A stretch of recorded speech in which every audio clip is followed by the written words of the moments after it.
अस्सलाम वालेकुम एवरीवन, उम्मीद है आप सब खैरियत से होंगे। अच्छा जी, आज हम CSS PMS political science lecture series में डिस्कस करने जा रहे हैं मुस्लिम पॉलिटिकल थॉट को। जैसा कि आप सब जानते हैं, हमने प्रीवियस लेक्चर्स में एक सीरीज़ स्टार्ट की थी कॉन्स्टिट्यूशंस की, जिसमें हमने कंपैरेटिव पॉलिटिकल सिस्टम्स और कॉन्स्टिट्यूशंस डिस्कस किए थे इन डिटेल, और उनको डिस्कस किया था विद शॉर्ट नोट्स। और उसके बाद हमने डिस्कस किया था तकरीबन 15 से 16 वेस्टर्न पॉलिटिकल फ़िलासफ़र्स को इन डेप्थ जाके। और अब हमारे थर्ड फेज़ में बारी है मुस्लिम पॉलिटिकल थॉट की। तो आज हम डिस्कस करने जा रहे हैं अपने पहले मुस्लिम फ़िलासफ़र को। तो चलिए जी स्टार्ट करते हैं। सबसे पहले हम बात करेंगे अल-फ़राबी की। अगर अल-फ़राबी की हम बात करें तो इनके बारे में कहा जाता है कि अल-फ़राबी जो एक ऐसे फ़िलासफ़र हैं और साथ में साइंटिस्ट भी हैं। ऐसे फ़िलासफ़र और साइंटिस्ट हैं कि अगर हम बात करें मुस्लिम उम्मा या मुस्लिम हिस्ट्री में कभी भी ऐसा फ़िलासफ़र ना तो पैदा हुआ है और ना ही कभी पैदा होगा। तो इनकी जो थॉट्स हैं, इनकी जो रियलाइजेशन है, और इसके अलावा अगर हम बात करें इनके इंटेलेक्चुअल्स की, तो वो बहुत ज़्यादा हाईलाइटेड हैं, बहुत ज़्यादा प्रोमिनेंट हैं। इन चीज़ों को कभी भी कोई दूसरा पर्सन आगे उनको कंपेयर नहीं कर सकता। तो बात करते हैं इनके टाइटल के बारे में। तो इनकी जो लाइफ थी, इनकी जो राइटिंग्स थी, इनकी जो थॉट्स थी, उन पे दो पर्सनालिटीज़ का बहुत ज़्यादा असर रहा है। एक तो थी प्लेटो, दूसरे हैं अरिस्टोटल।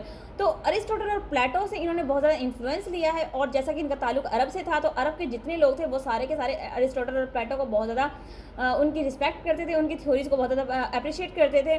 तो यही वजह है कि अरिस्टोटल को कहा जाता है मौल्लिम अव्वल, यानी कि फर्स्ट टीचर, और इसे अल-फ़राबी को कहा जाता है सेकंड टीचर, यानी कि मौल्लिम सानी।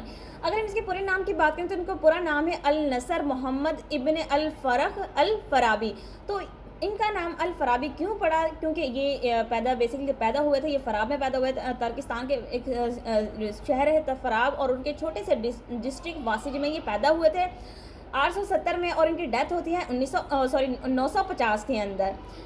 फिर हम बात करते हैं इनकी जो राइटिंग्स थी, वो मैंने आपको पहले बताया था, इनकी राइटिंग्स जो थी वो टोटली जो थी वो अरिस्टोटल और प्लेटो से इन्फ्लुएंस थी।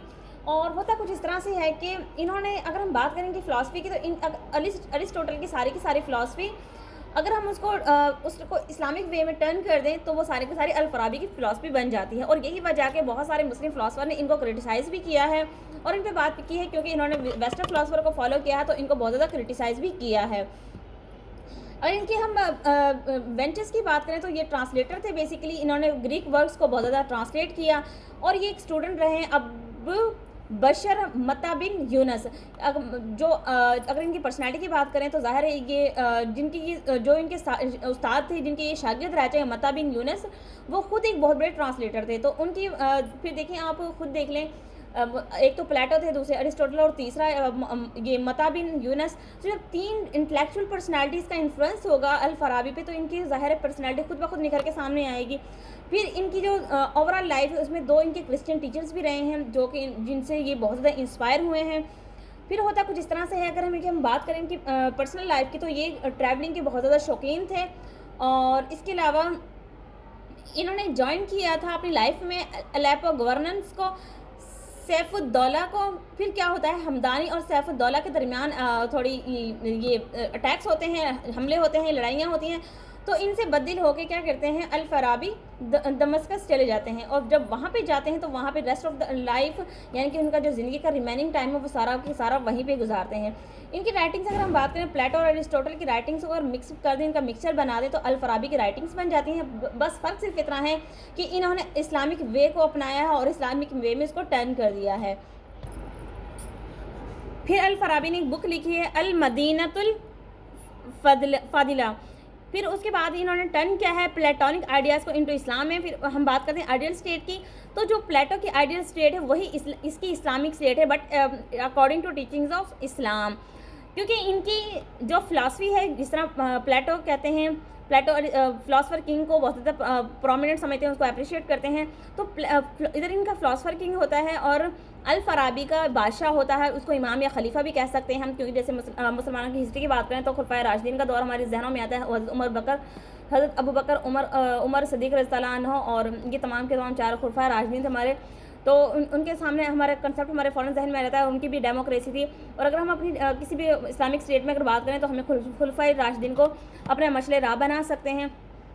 उसके बाद क्या करते हैं कि डिवाइड करते हैं सोसाइटी को सोशल, एनिमल और अरिस्टोटल। अरिस्टोटल कहता है कि इंसान जो है वो सोशल एनिमल है, और अल-फराबी उससे 100% उससे एग्री करते हैं। फिर वो बात करते हैं ह्यूमन नीड्स है, ह्यूमन सेल्फ रिस्पेक्ट। इंसान की नीड क्या है? वो सेल्फ रिस्पेक्ट चाहता है। वो हर ज़िंदगी का कोई भी क्राइटेरिया हो वो सेल्फ रिस्पेक्ट चाहता है। अगर हम पावर की बात करें तो कहते हैं कि पावर्स ऑफ रीज़न दो किस्म की होती हैं, एक एक्टिव रीज़न होती है, एक जो कि ह्यूमन प्रोसेस की तरफ जाती है, प्रोग्रेस यानी कि ह्यूमन की जो डेवलपमेंट है उसको लेके जाती है। फिर बात करते हैं म्यूचुअल आउटस्टैंडिंग फॉर लिविंग, यानी कि वो कहते हैं कि इंसान जो है वो कभी भी अपने खुद से अपनी तमाम ज़रूरत पूरी नहीं कर सकता। तो इंसान को अपनी ज़रूरत को पूरी करने के लिए, अपनी लाइफ गुजारने के लिए उन्हें एक दूसरे पर रिलाई करना पड़ता है, और यही वजह है कि म्यूचुअल अंडरस्टैंडिंग फॉर लिविंग, हमें एक दूसरे की ज़रूरत और एक दूसरे की ख्वाहिशात और एक पसंद नापसंद का ख्याल रखना चाहिए, तभी एक जो कम्युनिटी है और एक इस्लामिक जो स्टेट है वो डेवलप होगी।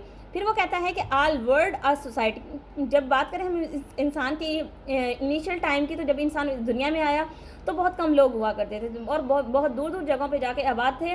और फिर जब तरक्की हुई और डेवलपमेंट्स हुई और इंसानों की तादाद बढ़ती गई, तो क्या हुआ, उन सोसाइटीज़, उन कम्युनिटीज़ का जो फासला था वो कम होता गया, क्योंकि कम्युनिटीज़ बढ़ती गई और फासले कम होते गए। तो उससे क्या सामने आता है, अल-फराबी कहते हैं कि तमाम दुनिया है वो एक सोसाइटी है, और सोसाइटी में अमन और पीस होना चाहिए। फिर वो कहते हैं कंट्री या सोसाइटी, कंट्री भी एक सोसाइटी से वो तशबीह देते हैं, क्योंकि कंट्री ज़ाहिर है वो भी वर्ल्ड का एक हिस्सा है।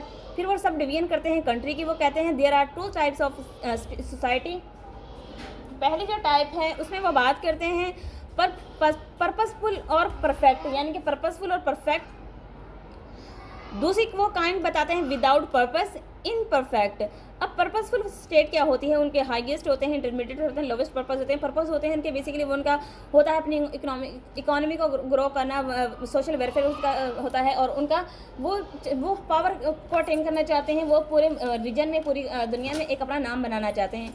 फिर दूसरी तरफ एक सोसाइटी होती है जो विदाउट पर्पस होती है, जिस तरह की अगर हम बात करें, एग्जाम्पल हम यहाँ पे दे सकते हैं अफ्रीका की। अफ्रीका के लोग बहुत ज़्यादा बैकवर्ड हैं, उनका मकसद सिर्फ पेट भरना है, और उनको अगर थोड़ी बहुत एफर्ट से उनका पेट भर जाए तो वो ज़्यादा चीज़ों को बॉदर नहीं करते। फिर ये विलेजेस और होम पे रिलाई करते हैं, क्योंकि छोटे छोटे विलेजेस बने होते हैं और बस वो वहाँ पे अपनी रोज़मर्रा ज़िंदगी गुजार रहे होते हैं। अगर हम पाकिस्तान के सिनेरियो से बात करें, इस तरह पाकिस्तान की हमारी पॉलिटिकल पार्टीज हैं, उनका एजेंडा यही रोटी कपड़ा और मकान, यानी कि वो आगे 21वीं सेंचुरी में आके वो आज वही तकरीबन हज़ारों साल पुरानी वाली सोच लेके चल रहे हैं कि बस कपड़ा हो, इन रोटी और घर हो, बस ठीक है, ज़िंदगी गुजर रही है। वो एक जिद्दत की तरफ नहीं जाती हैं, ठीक है। तो यहाँ पर अगर सोशल कंटैक्ट की बात करें तो वो रईसुल अव्वल की बात करता है अल-फराबी। वो कहते हैं रईसुल अव्वल कौन है? बादशाह हो सकता है, खलीफा हो सकता है, इमाम हो सकता है। तो अगर हम बात करें आइडियल स्टेट की, तो मदीनतुल फजला इनको कहा गया है। रईसुल अव्वल जो है वो रूलर होता है। अब टाइप्स क्या हैं स्टेट की, अब वो हम डिस्कस करते हैं। तो यहाँ पे कुछ टाइप्स बताई गई हैं। पहली है मदीनतुल ज़रूरिया। मदीनतुल ज़रूरिया बेसिकली इसमें इंसान की जो एक ऐसी स्टेट जहाँ पे इंसान अपनी ज़रूरत के मुताबिक दूसरे पर रिलाई करता है, एक तो उसकी नेसेसिटीज़ को पूरी करता है। दूसरी है मदीनतुल बदला। तीसरी है मदीनतुल खानुल शकवात। चौथी हमारे पास है मदीनतुल तगलुब। तगलुब का बेसिकली मकसद होता है टायरनी। टायरनी एक ऐसी स्टेट है जिसके अंदर जुल्म सितम को बहुत ज़्यादा हाईलाइट किया जाए, यानी कि अगर सॉवरेंटी एक ही इंसान को दे दी जाए, तो यानी कि सॉवरेंटी पीपल्स को दे दी जाए या किसी एक बंदे को दे दी जाए, क्योंकि मुस्लिम स्टेट में सॉवरेंटी अल्लाह के पास होती है। अगर किसी एक पर्सनैलिटी को सॉवरेंटी दे दी जाए तो क्या होगा, उसे स्टेट ऑफ तगलुब, मदीनतुल तगलुब बन जाएगी। मदीनतुल जाहिलिया। जाहिलिया एक ऐसी स्टेट जो बैकवर्ड हो और वो तरक्की की तरफ बिल्कुल भी प्रैक्टिस ना करे। तो इस तरह के स्टेट जो थे मदीनतुल जाहिलिया होती हैं, जहाँ पे वो अपने सिर्फ छोटे छोटे मफाद को तरजीह देते हैं और वो मतलब ब्रॉड स्पेक्ट्रम में सोचने की कोशिश नहीं करते। अगर हम बात करें मदीनतुल फजीला की, तो मदीना फजीला एक ऐसी स्टेट है जहाँ वो लोगों को उनके प्रॉपर हकूक़ देते हैं, यानी कि कॉलोनाइजेशन की तरफ वो इशारा करते हैं। अब हम बात करते हैं स्टेट एंड सॉवरेंटी। सॉवरेंटी क्या है? वो कहते हैं कि सॉवरेंटी जो है या फिर स्टेट के जो मामलात हैं उनको इस्लामिक प्रिंसिपल्स भी देखना चाहिए, वन पार्टी सिस्टम होना चाहिए। ये बेसिकली सारा से सारा ये वो है जो इन्फ्लुएंस लिया है इन्होंने प्लेटो से, अरिस्टोटल से, और यही बात हमारा इस्लाम भी करता है। और अगर खुलफाए राशिदीन के दौर का मुकम्मल तौर पे मुताला करें तो वो भी हमें यही कहते हैं, वन पार्टी सिस्टम की बात करता है। वो कहते हैं कि स्टेट की जो जितने भी कवानीन उनको शरीयत के मुताबिक बनाना चाहिए। नॉलेज और फिज़िकल जो स्टेट के जितने भी कंपोनेंट्स हैं, जितने भी ऑर्गन्स हैं, उनके पास नॉलेज होना चाहिए, उनको फिजिकली स्ट्रांग होना चाहिए।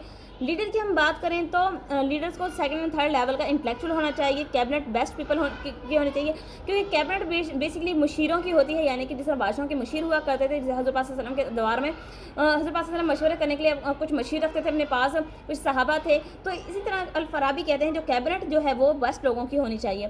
फिर क्वालिटीज़ ऑफ लीडर गिनवाते हैं, यहाँ पे हमने कुछ कम की डिस्क्राइब की हैं। तो मैं आपको बता दूं यहाँ पे कि अल फराबी ने एक लीडर के लिए, इमाम के लिए 12 क्वालिटीज़ का जिक्र किया है। तो पहले वो कहता है मैच्योर होना चाहिए, फिजिकल फिट होना चाहिए, इंप्रेसिव होना चाहिए, उसका जहन से तंदुरुस्त होना चाहिए, और इसके फैसले करने की ताकत होनी चाहिए, उसका एक रौब और दबदबा होना चाहिए, काइंड हार्टेड होना चाहिए, जस्टिस उसके पास होनी चाहिए, जस्टिस वो विदाउट एनी रिस्ट्रिक्शन वो जस्टिस कर सके, और उसके अलावा वो अयाशियों से बिल्कुल पाक होना चाहिए, तासुब से पाक हो, हर धर्मी ज़िद, इन तमाम किस्म की बुराइयों से वो पाक हो। फिर यहाँ पे अल फराबी एक और बात करते हैं। अल फराबी कहते हैं कि ये तमाम के तमाम क्वालिटीज़, यानी जो 12 क्वालिटीज़ उन्होंने गिनवाएंगे, तमाम 12 के 12 क्वालिटीज़ एक ही पर्सन के अंदर पाना नामुमकिन है। तो इसीलिए वो कहते हैं कि इन 12 में से अगर 5 या 6 भी किसी एक इंसान के अंदर मिलती हैं तो वो इंसान एक इमाम या लीडर बन सकता है। फिर यहाँ पे कहते हैं अगर फिर भी ना मिलें, यानी कि 5 या 6 क्वालिटीज़ ना मिलें, तो फिर म्यूचुअल अंडरस्टैंडिंग के साथ 2 या 3 लोगों की कमेटी बनाई जाए, और जिनमें जिसमें पहली 2 क्वालिटीज़ अगर एक इंसान के अंदर, दूसरी 2 क्वालिटीज़ एक इंसान के अंदर, तीसरी 2 क्वालिटीज़ किसी के, यानी कि कुल मिलाकर 6 क्वालिटीज़ 3 लोगों के अंदर बन रही है, तो उन मुश्तरका तौर पर इन 3 लोगों की एक गवर्नमेंट बना दी जाए, ताकि वो म्यूचुअल अंडरस्टैंडिंग के साथ स्टेट के अफेयर को चला सकें। तो ये थी उनकी थ्योरी अबाउट लीडर्स और सवरेंटी की हमने बात की, और बात की हमने इनकी राइटिंग्स की, और इनकी तमाम तर थ्योरी जो इन्होंने आइडियल स्टेट की से इन्फ्लुएंस लेके, या फिर अरिस्टोटल, प्लेटो से इन्होंने काफ़ी हद तक इन्फ्लुएंस लिया।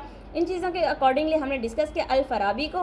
तो उम्मीद है आपको चीज़ें समझ आ गई होंगी। इंशाल्लाह मिलेंगे नए वीडियो लेक्चर में नए टॉपिक के साथ। तब तक अपना ख्याल रखिएगा। जज़ाकल्लाह, अल्लाह हाफिज़।